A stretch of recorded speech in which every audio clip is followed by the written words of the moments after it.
transmissão ao vivo online. Obrigada.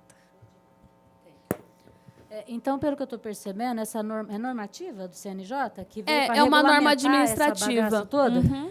Está cheio de falha, é isso? Quer dizer, não é que está cheio de falha. Não complementa, digamos, não dá conta, digamos assim, de pontos básicos da lei que era para facilitar, porque, pelo que você está descrevendo aí, em alguns casos é um verdadeiro martírio, você tem que ficar correndo de cartório em cartório. Na verdade, esse problema está mais nos cartórios, agora esse que eu relatei agora, do que no próprio provimento, porque foi um cartório que falou que o outro não constava na ferramenta que eles têm de comunicação. Então, é um problema, né, nem do provimento. E, aliás, eu até comecei a falar disso, porque foi uma situação que me indignou tanto, e deixei para trás os defeitos do provimento. Eu vou chegar neles ainda. Então, esse problema nem é do provimento, esse problema é estrutural. O Brasil é tão grande e as coisas acontecem de forma muito diferentes nos lugares. Né? Então, aqui fazem de um jeito, lá no Pernambuco do outro, então o Pernambuco não está dentro do sistema que deveria existir, que deveria estar. Então, deixa eu complementar aqui. Então, quando você falou que ficou a cargo de cada estado, eu confesso que fica muito confuso, né? Já por aí eu já entendi, ou pelo menos tendi a entender, que já ia ficar confuso, porque cada lugar aqui em São Paulo você tem uma evolução em todos os sentidos. No Maranhão você tem uma, na Bahia você tem uma. Quer dizer, então o negócio já ficou confuso na origem da definição do CNJ. Isso mudou, porque assim, o CNJ uniformizou o procedimento no Brasil todo. Então, aquelas normas anteriores já não servem mais, elas foram revogadas. Isso foi antes dessa normativa do CNJ, entendeu?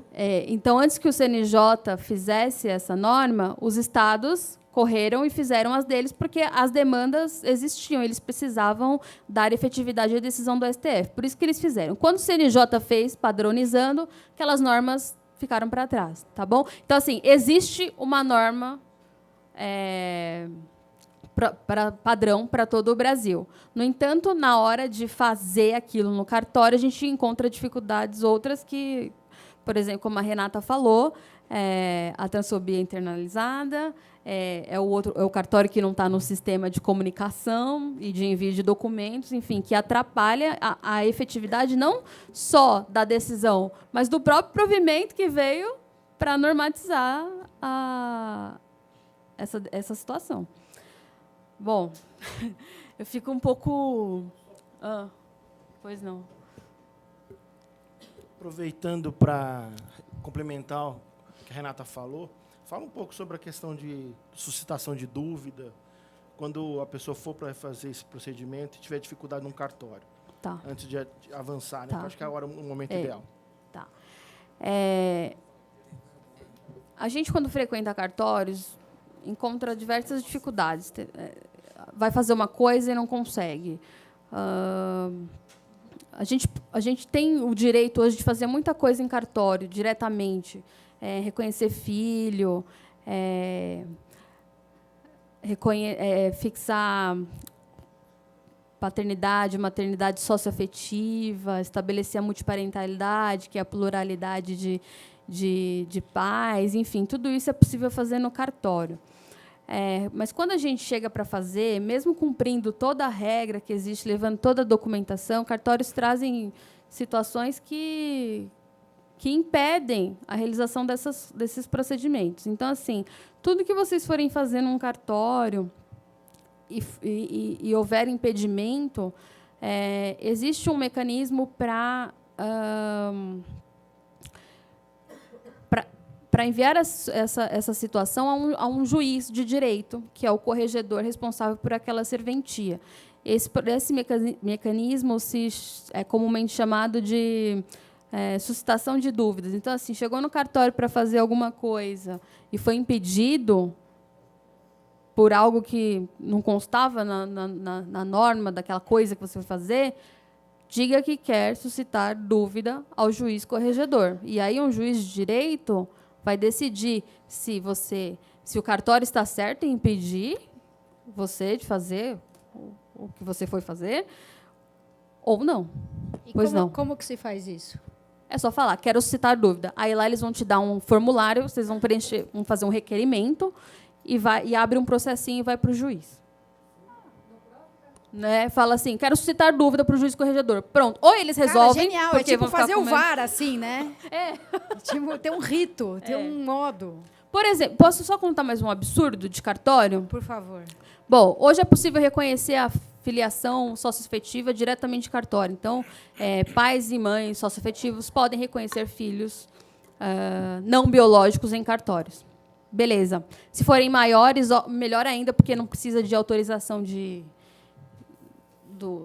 dos genitores.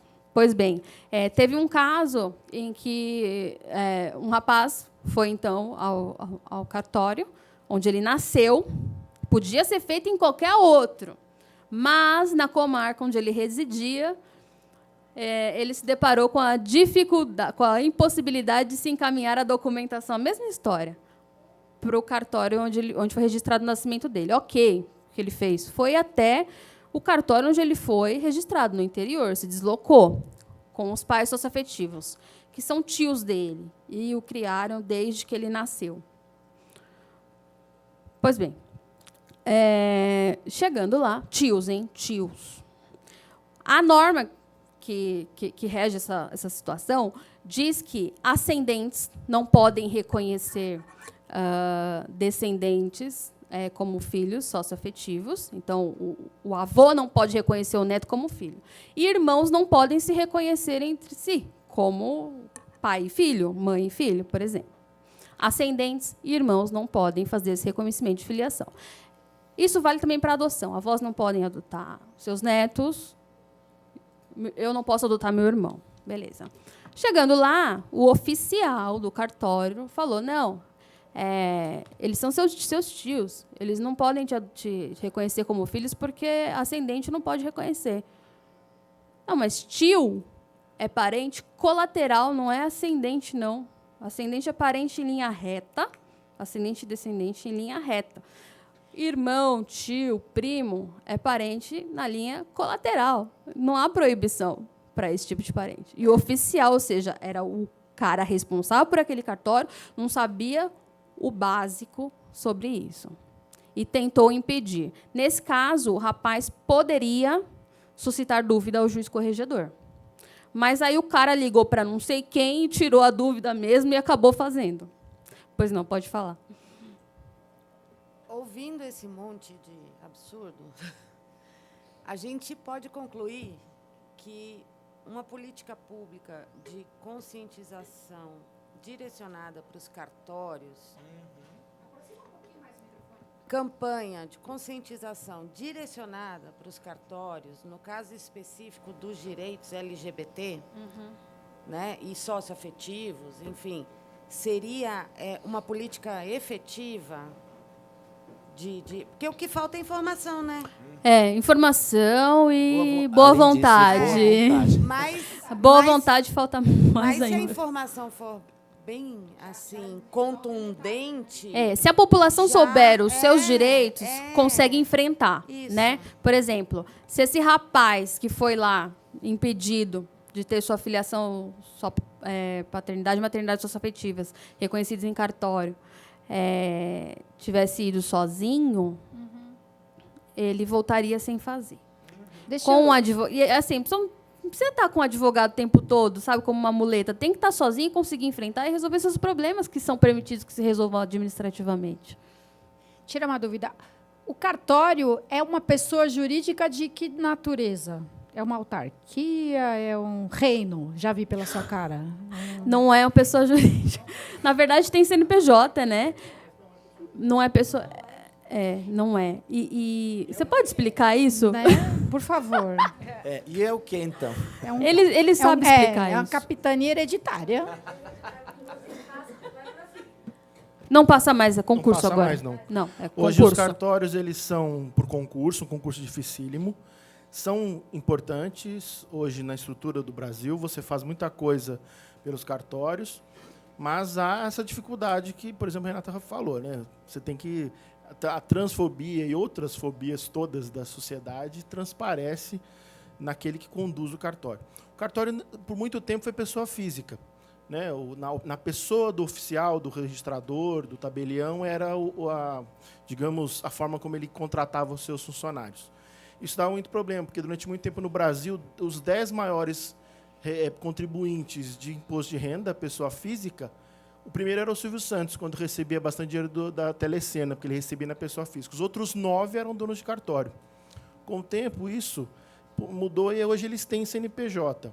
Em direito, principalmente direito empresarial, não ser CNPJ não é que é pessoa jurídica. É uma pessoa física, como empresário individual, por exemplo, que tem CNPJ, mas não é uma empresa, é na pessoa dele, como o MEI. Acho que muitas pessoas devem conhecer o MEI aqui, né? O MEI é o nome da pessoa, né? Não é uma empresa em si.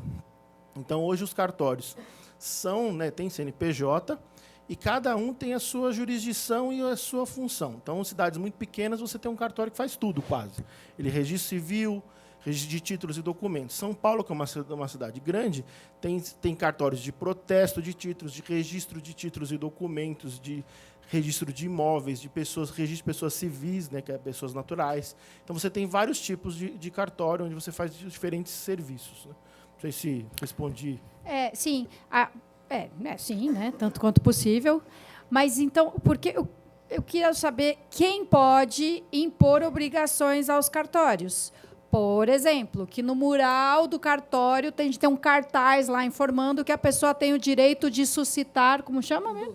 Suscitar uma dúvida, entendeu? Só isso. Se o cartório fosse obrigado a informar que a pessoa tem o direito de suscitar uma dúvida, já faria muita diferença, né? Os cartórios são obrigados a cumprirem regras do Poder Judiciário. Então, no caso, seria o Judiciário que deveria determinar. Isso está na lei. É que assim. E aí existe aquela história. Ninguém pode. Como é? Fazer nada a não ser em razão. Alegar desconhecimento da lei. Mas, gente, são tantas.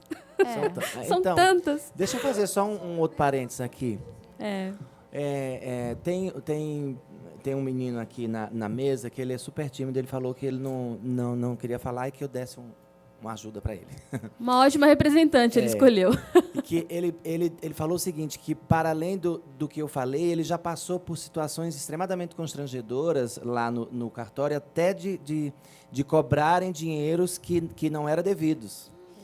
Então, se isso acontece com esse menino que está aqui, e que é aqui em São Paulo, a gente fica imaginando como é que isso acontece nos interiores. Uhum. Porque se a gente ainda tem essa transfobia toda internalizada, e um adendo aqui para nós que estamos aqui, o fato da gente ser transfóbico não quer dizer que seja algo demoníaco que a gente vai condenar. O que é condenável é você permanecer na transfobia. Uhum. Porque depois que a gente esclarece... Desculpa. Depois que a gente esclarece a vocês que ser mulher transexual, homem trans, que seja, ser da comunidade LGBT não é nenhum monstro, nenhum bicho de 7 cabeças, cabe a vocês desconstruir tudo aquilo que foi construído durante as vidas da gente. Porque nós temos, sim, transfobia internalizada, machismo internalizado, sexismo internalizado. A gente tem um monte de coisas porque a própria sociedade não nos educou a pensar e a falar dessas coisas de maneira clara, sem ter esses medos, essas questões todas religiosas. Ai, obrigada, amor. Todas essas questões religiosas, que é o que impede o avanço de uma sociedade como a nossa. Mas, no caso dele, eu já recebi várias. Agora eu não posso responder pela ONG, porque eu estou afastada. Mas, assim, durante os 3 primeiros meses, que foi quando saiu a autorização, era todos os dias alguém ligando porque estava esperando o bendito desse provimento, que a gente achou que seria a salvação, e quando chegou foi pior do que a encomenda, porque só tem problema nesse provimento. Toda hora chegam. Eu não sou advogada, viu, gente? Sou assistente social, mas aqui a gente tem que se informar para poder ajudar as demandas que vinham pela ONG. E é algo assim, é coisa simplória que pode ser feita. É apenas você seguir o que está lá determinado pela lei. Mas eu sou religiosa, minha igreja não permite. Já ouvi gente falar isso para uma das meninas trans. Minha filha, o cartório não é sua igreja. Sua igreja é no seu lugar, no seu templo. Coisas simples assim que a gente encontra que poderia ser sanadas e não são, justamente por uma questão de ignorância mesmo que as pessoas têm, né? Seja elas advogadas, juízes, não tem essa coisa do nível intelectual. Se tem mais conhecimento cultural e literário ou se não tem nada. Isso está para além dessas questões todas. Só para pegando um gancho no que a Renata falou, quando o STF julgou a questão da união homossexual, né, que é a homoafetiva, perdão, que não é a união estável, que eles entendem que a estável é entre pessoas de sexos diferentes, do mesmo sexo é homoafetiva. Houve uma dificuldade tremenda de se reconhecer isso, de conseguir se registrar isso nos cartórios. Porque não é só a transfobia, mas todo tipo de preconceito acaba passando, seja ele religioso, seja ele pessoal, enfim. Aí houve um movimento de se reclamar nas corregedorias. Então, isso é fundamental. Os cartórios são importantes, fazem um trabalho fundamental na sociedade brasileira. Só que eles precisam lembrar que tem uma corregedoria. Então, quando a pessoa vai procurar o serviço num cartório, ele não consegue, ela não simplesmente sai com o papel debaixo do braço e vai embora, né? Isso tem que mudar. As pessoas estão aprendendo, e acho que essa é uma das funções de encontros públicos como esse, é mostrar que as pessoas têm onde elas podem reclamar. Com relação aos cartórios, o risco corregedor é tão importante porque, como eu falei, é um concurso público que alguém se torna um tabelião, registrador, enfim, oficial de um cartório. Ele pode perder essa E você vai para qual órgão, se então, você está... Você suscita a dúvida lá. Se não quiser nem permitir que você suscite a dúvida, você se dirige ao fórum da cidade, né, da qual está aquele cartório. Então, se for São Paulo, por exemplo, aqui o juiz corregedor é um dos do registro público aqui no João Mendes. Mas dá para fazer pelo site do tribunal. Pelo site do tribunal, corregedoria, você faz uma reclamação formal de um cartório e eles são obrigados a responder. Como eu fiz e foi aberto um processinho para verificar essa questão da comunicação entre os cartórios. Então, é fundamental que tenhamos isso em mente. Os cartórios precisam, quando não fizerem aquilo para o qual eles são designados para fazer, não importa o motivo, se é religioso, não importa, se ele tem a obrigação legal de fazer, ele tem que fazer. Até porque ele está recebendo por isso, não é de graça, não é um favor, né? É um direito. Então, se não querem dar esse direito, seja ele um registro, uma alteração, não importa, e você tem direito, você está com um provimento na mão, você não precisa ir, como bem disse a Jaqueline, com um advogado a tirar colo para tudo que você for fazer na vida. Imagina se tivesse que poupar tempo, tivesse que levar um advogado, é o fim do mundo, a gente não espera uma coisa dessa. É igual no cartório. Se eles não fizerem o que vocês estão querendo, o que está pedindo, você tem de suscitar a dúvida na hora. Se a pessoa, obviamente, vai deixar, porque ele já viu que a coisa começou a ficar séria. Ele vai ver que você tem informação. Não tem por que suscitar dúvida. Então, falou, se eu não suscitar dúvida aqui, eu estou indo agora na corregedoria. O que o senhor prefere? Você tem a certeza que você vai conseguir suscitar essa dúvida. Então, porque ela é um concurso no qual é dado essa outorga para que ele possa fazer aquele serviço. Mas ela não é eterna e muito menos vitalícia no sentido de posso fazer o que eu quiser que eu nunca mais vou perder. Então, não estou aqui fazendo uma apologia a reclamações nas corregedorias. Até para que não se caia no desuso ou na coisa que acaba não sendo respeitada. Muito pelo contrário.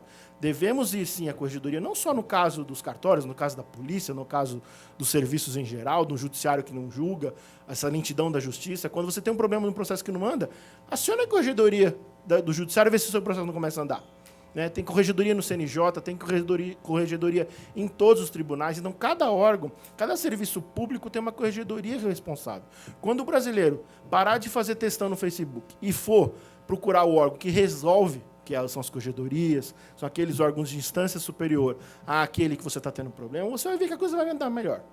Então, eu sugiro veementemente, não é para ficar ameaçando ninguém com corregedorias, muito pelo contrário. Se você for num lugar, for bem tratado e fizer o que você quer, muito obrigado. Né? Fez mais que obrigação. Mas não conseguiu o que você foi buscar, no caso dos cartórios, suscite dúvida. Se não permitir nem que você suscite a dúvida, vá ao juiz corregedor. Pelo site ou pessoalmente, do Tribunal de Justiça. Pois não, pode falar. Oi, bom dia.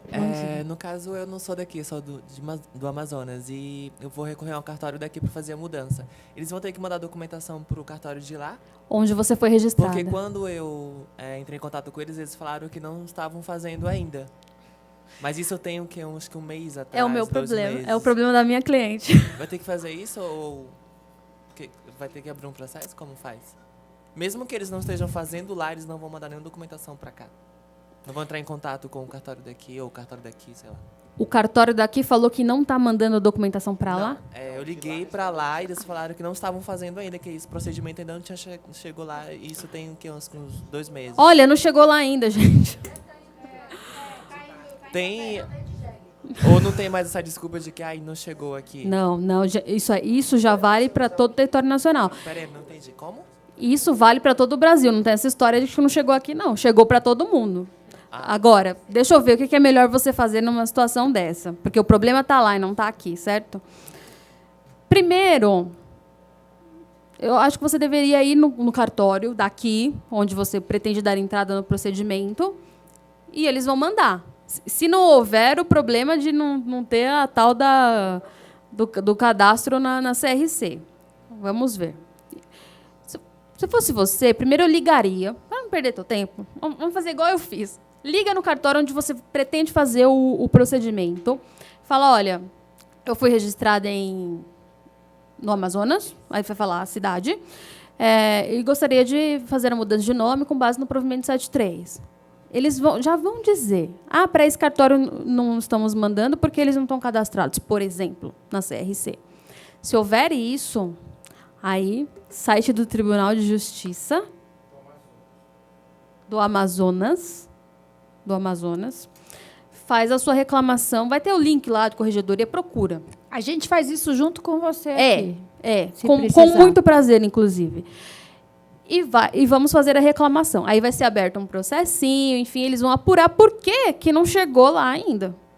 Ou por que eles não estão cadastrados na ferramenta que envia documentação, enfim. Então, assim, primeira coisa, liga no cartório daqui, onde você pretende ir, que é o mais próximo da tua casa, e fala o que você pretende fazer. E aí eles vão dizer se eles estão mandando ou não a comunicação. Se houver a resposta, para lá a gente não manda porque eles não estão cadastrados na CRC, por exemplo, aí é o caso de fazer reclamação na corregedoria do Tribunal de Justiça do Amazonas pelo site mesmo. Aí a gente te ajuda também. Tá bom? Parece que eu estou demonizando aqui os cartórios, mas não é. É que assim, a gente encontra muito problema na prática. Tem cartórios muito bons, de gente que estuda, que faz um serviço legal, satisfatório para a comunidade. Infelizmente, não é a regra. Então, assim, eu me perdi aqui contando os problemas práticos e deixei o provimento para lá. Vamos voltar ao provimento rapidinho. Só mais uma pergunta. Pode falar. Tem custos também para fazer esse procedimento no cartório? É uma verbação, né? Então, será uma anotação de que você mudou o nome, que aqui em São Paulo custa R$ 78, alguma coisa assim. Mas é possível pedir a gratuidade se você não tiver condições de pagar. Aí precisa preencher um formulário dizendo que você não tem condições, enfim. Mas mais ou menos esse valor, varia de estado para estado, mas não foge muito disso, não.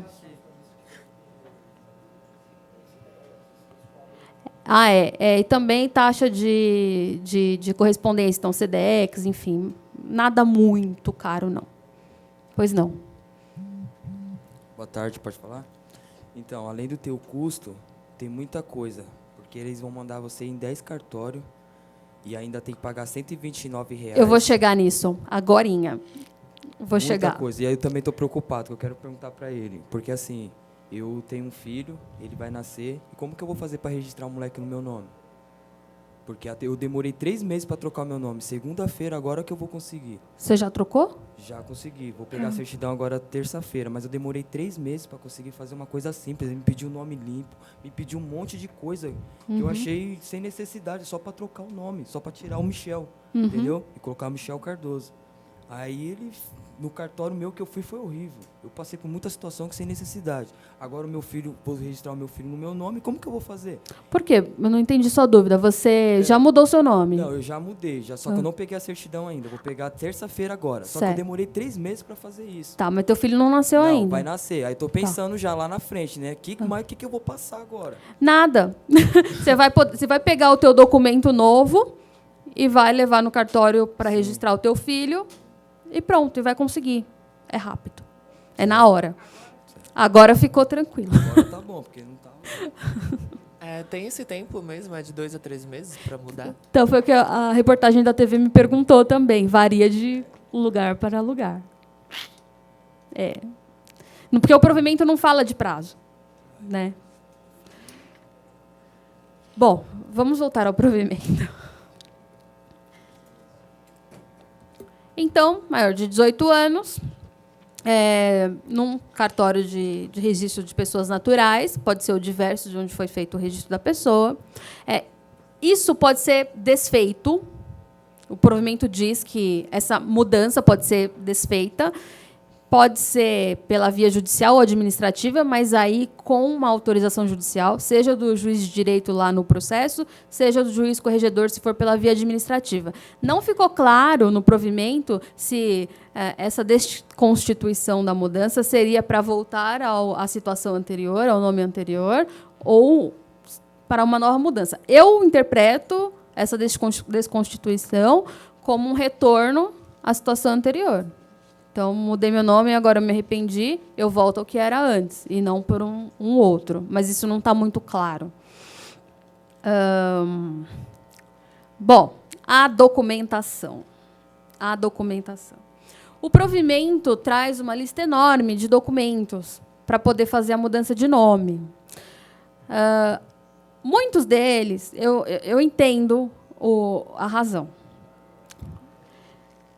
Mas a decisão do STF, que reconheceu esse direito, fez sem estabelecer qualquer requisito além da vontade da pessoa interessada.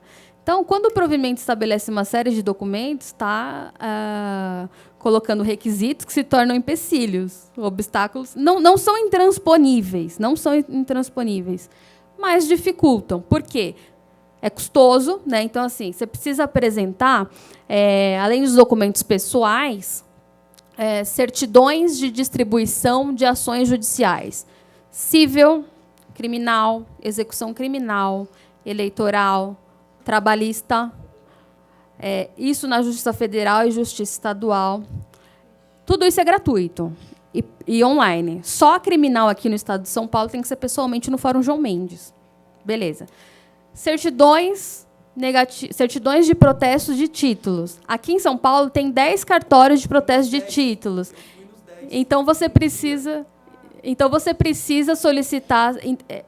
Essas certidões é do local do domicílio da pessoa interessada. Então, por exemplo, minha cliente mora numa cidade que tem apenas 4 cartórios. Então a gente pede certidão de protesto de títulos dos 4 cartórios. Aqui, como tem 10, dos 10, cada uma custa 12 e pouco, né? 12,90. Aqui dá 129, quase 130. Dá para fazer online ou pessoalmente. Dá para fazer tudo pelo site da central lá de cartórios de protesto de títulos.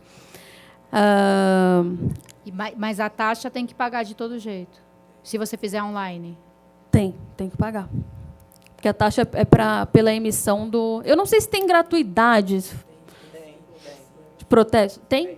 Tem gratuidade? Tem no CRD. Tem no CRD. Eu não fiz no CRD porque eu não estava querendo mais fazer. Então, quanto mais rápido fosse... Olha o que gera, né? Até quase a desistência da pessoa em fazer. Eu quase desisti. Foi a Márcia que conseguiu, falou para mim. Não, grande não Márcia. E ela imprimiu a maioria das guias para mim. Ela que é a Márcia aqui. Então, quando eu disse para vocês, parabéns, Márcia, muito obrigada por ter ajudado. Quando eu falei que essa documentação estabelece obstáculos não intransponíveis, eu falei como advogado, porque eu não tenho dificuldade para conseguir essa documentação, porque eu lido com isso todos os dias, com muito documento, com processos. Para mim é fácil, porque faz parte da minha rotina. Mas para outras pessoas é difícil, como para você, né? Ter que ir atrás de tudo isso. Né? Eu já faço isso há algum tempo, então ok, mas eu consigo compreender a dificuldade que pessoas que não são advogadas e não lidam com tantos documentos assim, de consegui-los todos. Então,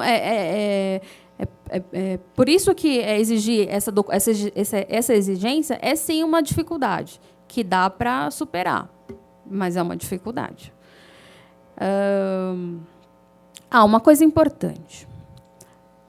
Se pede tudo isso, eu acho que eu já expliquei rapidamente aqui, para preservar direito de terceiros. Então, se você tivesse uma dívida, por exemplo, e fosse mudar o nome, teu credor precisa saber que você está mudando o teu nome, senão depois fica um pouquinho mais difícil para ele te achar. Não fica impossível, porque você não está mudando o número do seu CPF, do seu RG, nada disso, é só o nome. Mas fica um pouquinho mais difícil para o teu credor, ou para aquela pessoa que está te demandando no processo, enfim. É para isso que se pede essa documentação. Mas, por exemplo,